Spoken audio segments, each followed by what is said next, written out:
बोलांगे।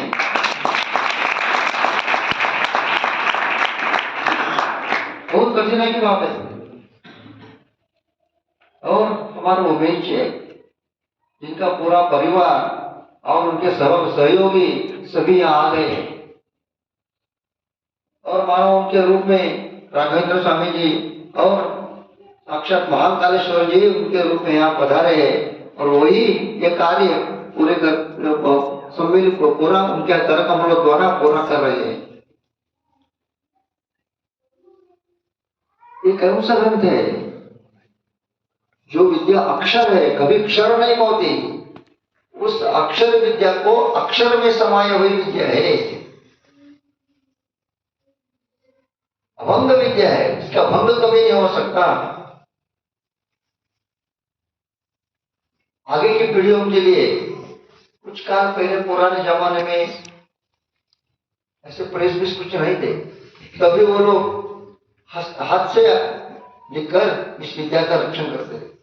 बाद में printing press आने के कारण वो विद्या और भी बढ़ती गई और आज उस आधुनिक यंत्र सामग्री का सहयोग लेकर वही प्राचीन विद्या शब्दों में अंकित करके इन्होंने यावत चंद्र दिवाकर सुस्थिर कर दिया है।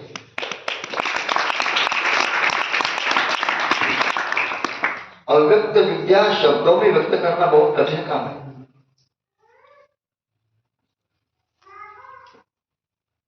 पिता पाणिन्यादया, इस प्रकार ब्रह्मसूत्र भाष्य में पाणि का उदाहरण दिया है।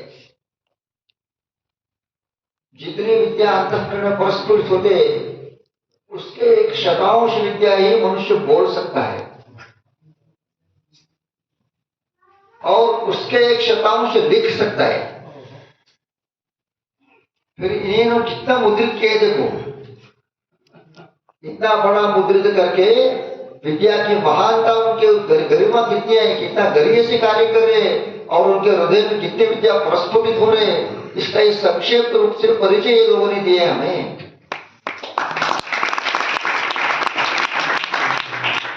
इसका उदाहरण प्रस्तुत करते समय आद्य शंकराचार्य जी ने पाणिनि का उदाहरण दिया है। यथा पाणिन्यादेः, इस प्रकार का ब्रह्मसूत्र में उल्लेख किया है। पाणिनि ने अष्टाध्यायी की रचना की, फिर पाणिनि का क्या उतना ही ज्ञान था?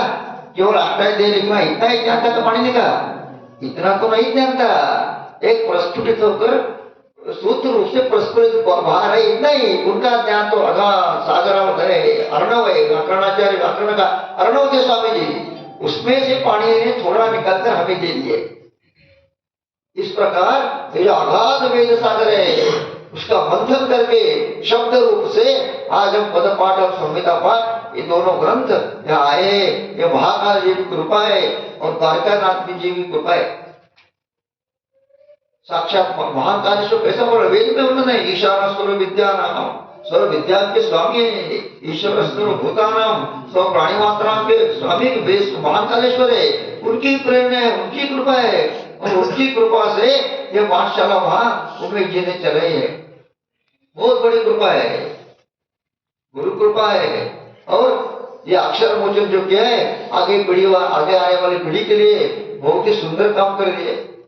साधना नाम अनेकता बोले, अनेक रूप से साधन चाहिए, साधनों के बिना प्रगति नहीं होती। मनुष्य कितना विवेक हो फिर भी उसके हाथ में शस्त्र चाहिए, शस्त्र के बिना मनुष्य आगे नहीं जा सकता।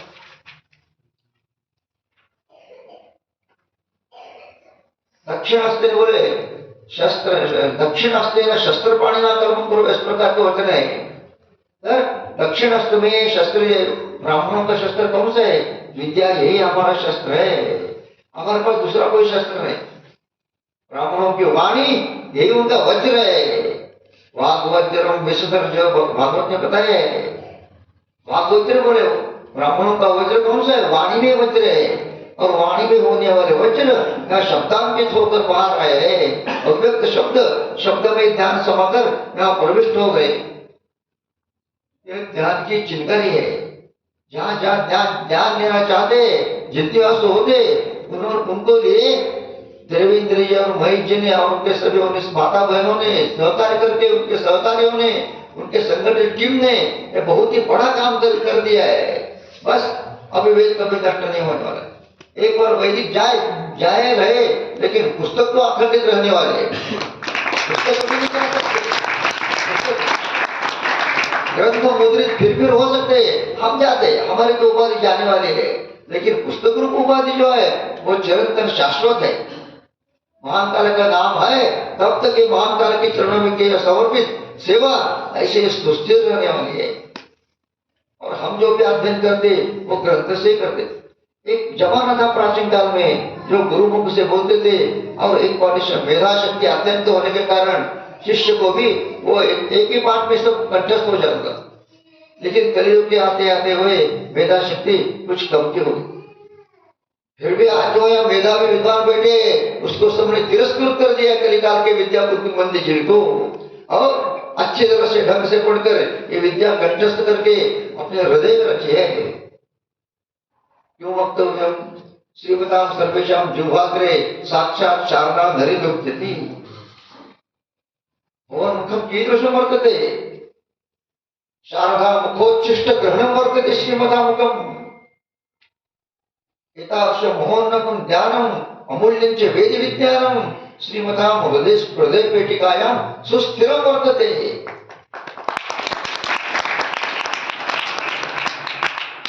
एतादृशं महोन्नतं अमूल्यं च ज्ञानं श्रीमतां जुह्वाग्रे धरी लोक्यति। अन्य क्यों मुक्त श्रीमतां विषय? आप लोग सब पूरे वैदिक है, पुस्तक में विद्या है, लेकिन हमारे हृदय में पुस्तक हो न हो, हमारे मस्तक में, हमारे कंठ में, हमारे हृदय में ये विद्या नित्य प्रस्फुरित होती रहती है। हमारे रोम रोम में विद्या है। और क्या पुस्तक? पुस्तक तो केवल अग्रिम पीढ़ी के लिए, नूतन पीढ़ी के जो लोग आते हैं उनको अध्ययन पढ़ाने के लिए ये काम है, लेकिन आपके मुख में ही पूजा पाठ है। इसको सुचारू रूप से संशोधित करना अत्यंत क्लिष्ट काम है। बोलने में मंत्र आ जाते, लेकिन एक मंत्र लिखो बोले तो लिखने में कितनी कठिनाई होती है, आप लिख कर देखिए। एक मंत्र आप लिखिए, श्रीश्चेत लक्ष्मीश्च, उस पर स्वर दीजिए और देखिए, बोलने में 2 मिनट 1 मिनट में लगते हैं, लेकिन लिखने में 1 घंटा लगेगा।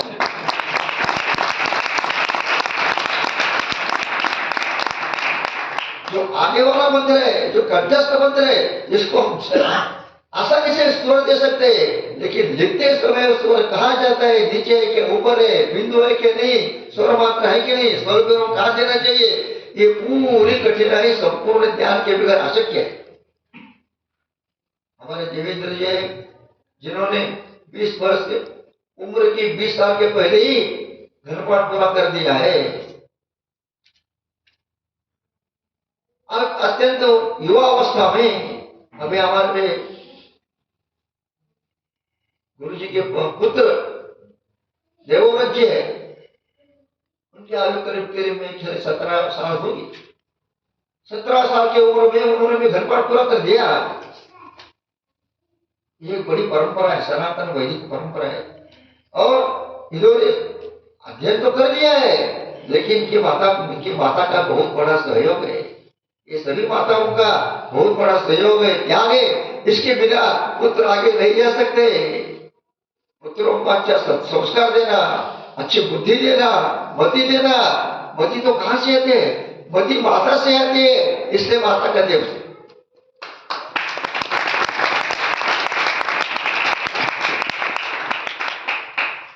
पिता तो पुत्र जन्म देता है, लेकिन माता तो अपने स्तनपान से उन्हें ज्ञानामृत देती है।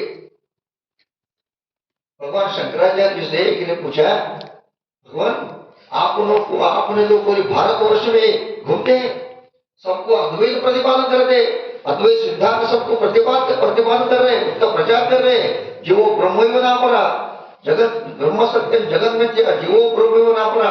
इस प्रकार के वेदांत का आदर्श, वेदांत के सिद्धांत आप सब दुनिया में फैला रहे हैं, लेकिन आपने माता को क्यों उपदेश नहीं दिया? यह अद्वैत सिद्धि का सिद्धांत माता जी को क्यों नहीं दिया? तो उस समय शंकराचार्य जी बहुत हंस रहे, बोल रहे, जिस तन से मैंने सीखा है, जिनको दूध में अद्वैत विद्या आ गई है, उसी से मुझे अद्वैत विद्या प्राप्त है।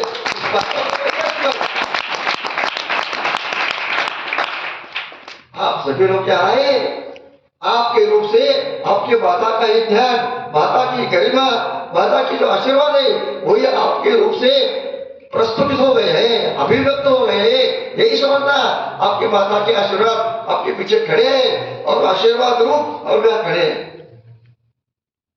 उसके बगैर नहीं हो सकता।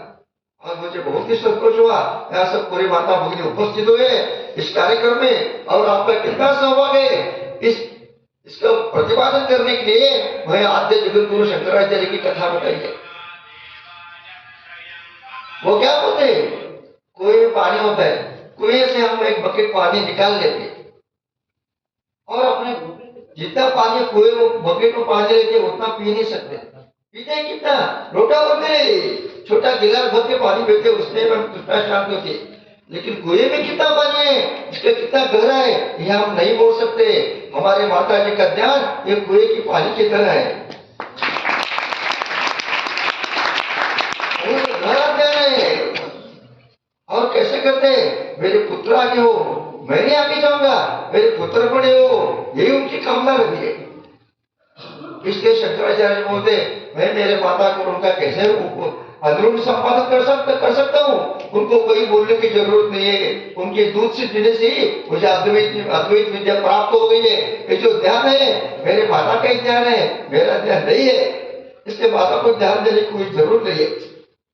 इसलिए उन्होंने केवल अंधकाल में माता की सेवा मात्र की है, लेकिन ध्यान देने का कोई प्रयास नहीं किया। उनकी माता जी कैसे थी, माता जी पूछ रहे, माता जी कुछ अंतकाल में कोई इच्छा है? अब तो अपने पुराण का योग होने वाले थोड़ी देर में, और वो स्मरण करिए, मेरा शंकर कहाँ होगा, मेरा पुत्र कहाँ होगा, बड़ा हो गया ऐसा मैं सुनता हूं, लेकिन कहा है क्या मालूम। उस समय बद्रीनाथ जी की तीर पर थे भगवान शंकराचार्य, और उन्होंने स्मरण कर दिया, याद आ गया, माता जी मेरी माता जी मेरी याद कर रही है, स्मृति में आ गई माता।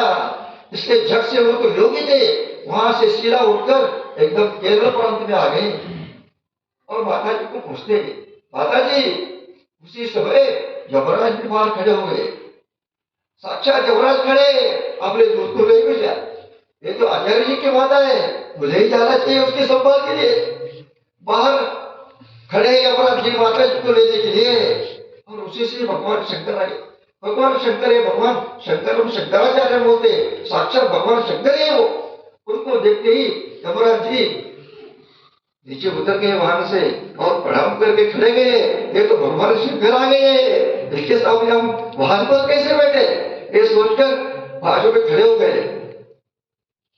शंकर हम शंकराचार्य, साक्षात शंकर ही भगवान ही पराक्रम तो ये है। और वो बोलते, मैं आपके माता जी के प्राण लेने के लिए आया हूँ, आपकी आज्ञा चाहिए। रुको रुको बोले, अभी काम नहीं होगा, आपकी आज्ञा, काल तो फिर रुकता है किसी के लिए। लेकिन वो तो शंकराचार्य जी के, वो तो बाहर खड़े वैसे के वैसे खड़े हो गए, भगवान शंकर से अंदर गए, माता का सिर अपने गोद में लिया है और पूछते हैं, माता जी आपकी क्या इच्छा है? माता जी बोलते कि इच्छा है वो ऐसे नहीं बोले कि तुम जो अद्वैत प्रचार किया वो अद्वैत में साक्षात कर दो, ऐसा नहीं बोला उसने। उन्होंने कहा मुझे भगवान द्वारकाधीश की दर्शन करने की इच्छा है।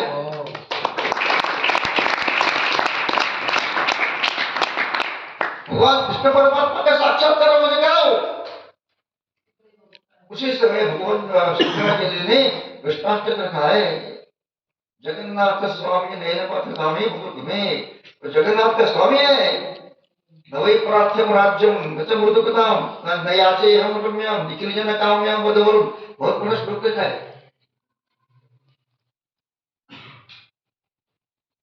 नवै प्रार्थ्यम राज्यम नच कनकताम, हम राज्य की प्रार्थना कर नहीं रहे, हम निखिल जन काम्याम हर वधु में उसकी भी प्रार्थना नहीं कर रहे, हम स्वर्ग की प्रार्थना नहीं कर रहे, लेकिन मेरी माता को मोक्ष देने के लिए हे भगवान जगन्नाथ स्वामी नयन पथगामी भूत में, मेरी माता को मोक्ष देने के लिए आप आइए, उनकी अंतिम इच्छा है। प्रार्थना भगवान शंकर जी प्रार्थना करने पर एक ही नहीं है, साक्षात लक्ष्मी देवी के साथ कृष्ण भगवान प्रकट हो गए और उन्हें उनकी इच्छा पूर्ण कर दी। हमारे भारतवर्ष में ऐसी माता है, ऐसे पुत्र है, जिसके प्रतीक स्वरूप ये सब साक्षात गणपति बनकर यहाँ जो वेदाध्ययन के लिए इसके महापुरुषों के आशीर्वाद है, वेदों के रक्षण करने के लिए, शास्त्रों के रक्षण करने के लिए उनका अवतार था और उन्होंने सुस्थिर कर दिया है। मैं इस कथा किस लिए बता रहा हूँ?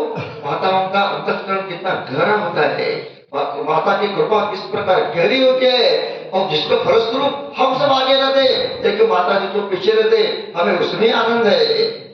वो कभी आगे नहीं आते लेकिन पीछे रहते और उनका आशीर्वाद रहते हैं। देखो आप यहाँ जो ओंकारेश्वरी साक्षात हमारे माता भगनी यहाँ पधारे हैं, इसलिए पधारिए, ये कैसा समर्पण करे, कैसा प्रादुर्भूत हो रहा है, अक्षर रूप ग्रंथ किस प्रकार से प्रकाशित हो रहा है, इनको देखने के लिए सब यहाँ आए हैं और हमको प्रोत्साहित, आप सब लोगों को प्रोत्साहित और आशीर्वाद देने के लिए हमारे माता भगनी यहाँ उपस्थित है।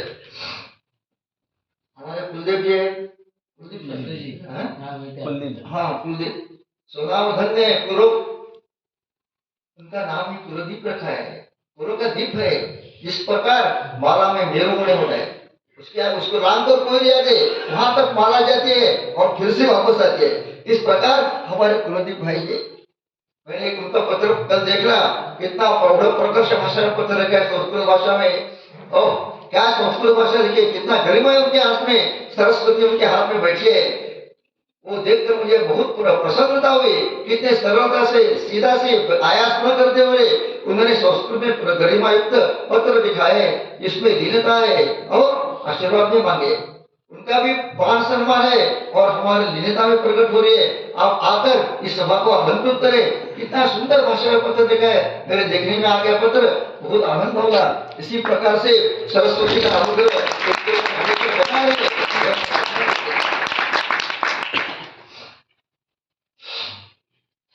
ये आज का दिन बहुत ही महत्वपूर्ण दिन है। आज मकर संक्रमण का दिन है, संक्रमण करना है। आज भगवान सूर्य नारायण अपने यहाँ आ रहे हैं, मकर राशि में आ रहे हैं, और यह राशि शनि की राशि है, मकर राशि शनि की राशि है ज्योतिष शास्त्र के अनुसार। और पिताजी अपने पुत्र के घर पा रहे हैं, पिता पुत्रों का संगम यहाँ हो रहा है।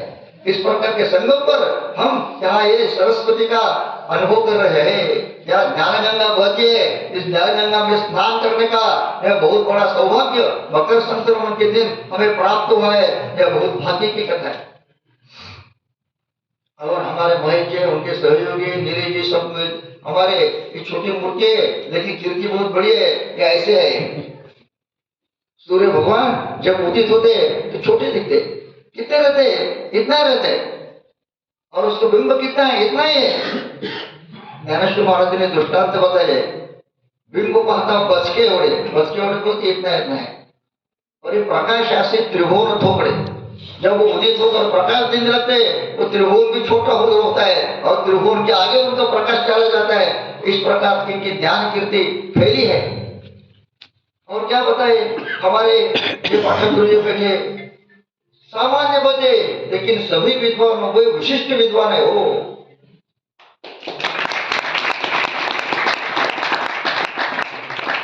आपको संधि ज्ञान आपको मालूम होगा किस प्रकार संधि बोलते, क्या बोलते, एक संधि किस प्रकार, संधि में कैसे स्वर नीचे जाते हैं, कैसे ऊपर जाते हैं, कहाँ अनुस्वार आता है, कहाँ अनुस्वार नहीं आते, ये सब ध्यान में रखते हुए हमारे ऋषि गुरु जी इत्यादि कोई भी एक तो विद्वान हो, पंडित ऐसा हो जो पंच संधि माला युक्त घन पारण कर सके, ऐसे उन्हें आकांक्षा करते झट से किरण शास्त्री आ गए, आप चिंता मत करें गुरुदेव, मैं हूं ना, मैं कर दूंगा,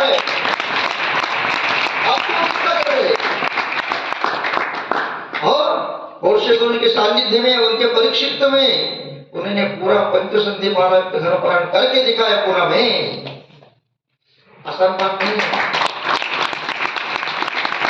इसलिए सभी विद्वानों में मूर्धन्य स्थान है, उनका मध्य स्थान है। वो बैठे भी मध्य में बैठे, लेकिन मध्य स्थान है। ऐसे एक से एक बढ़कर यहाँ सभी विद्वान बैठे हैं, जिनकी नाम ले हम सभी एक एक विशिष्ट हो गई ज्ञान लेकर यहाँ बैठे हैं।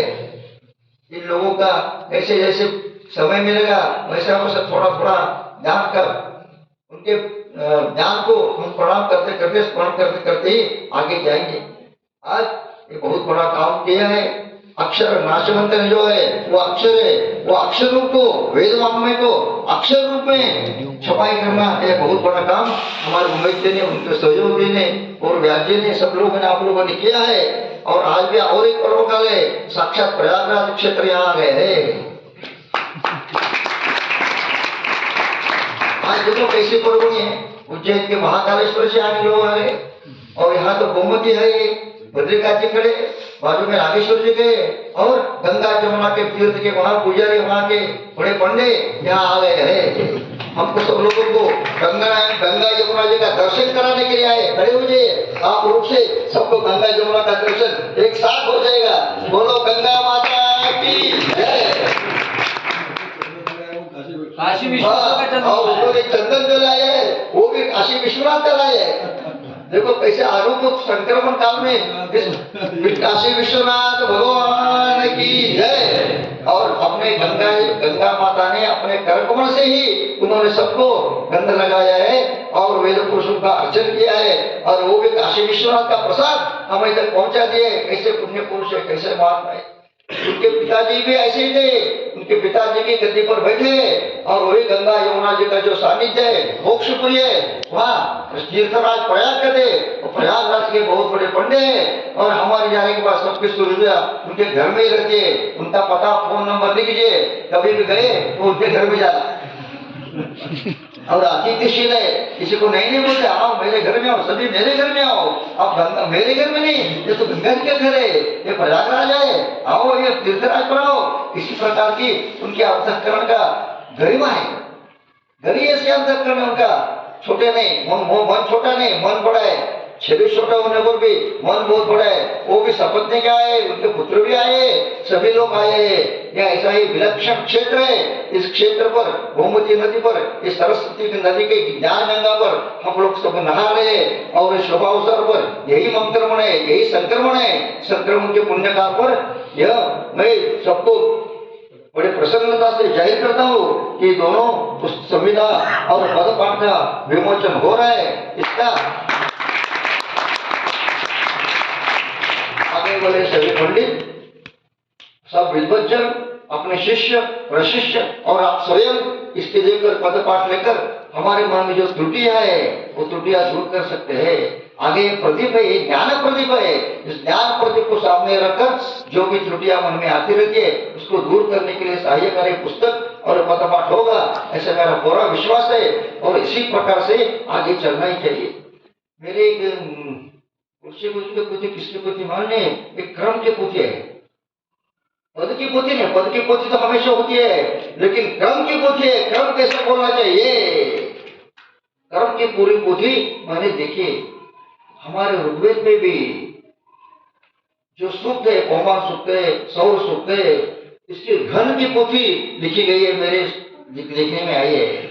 हमारे पुणे में चित्तौड़ के गुरु जी थे, बहुत बड़े विद्वान थे, अभी कैलाशवासी हो गए, लेकिन उन्होंने घन के विकृति सौर सूक्त, पौमा सूक्त, जो छोटे छोटे सूक्त है, इस सूक्त का घन लिखे स्वयं हाथ से दुरुस्त करके उन्होंने मुद्रित किया था। अभी 4 वर्ष का है मुझे मालूम नहीं, लेकिन मेरे देखने में वो पोथी है। मेरे पास भी उसका एक संग्रह था, अभी क्या है मालूम नहीं, लेकिन मैंने संग्रह में रखा था चित्तौड़ गुरु जी का सौर सूक्त का घनपाठ लिखा हुआ पुस्तक का पूरा। ऐसे भी आगे चलकर और पुस्तकों में भी इनके हाथ से प्रकाशन हो, ऐसे शुभकामना देते हुए मेरे ये वाङ्मय पुष्प उन्हीं के अक्षर चरणों में समाप्त करता हूँ। नमः पार्वती।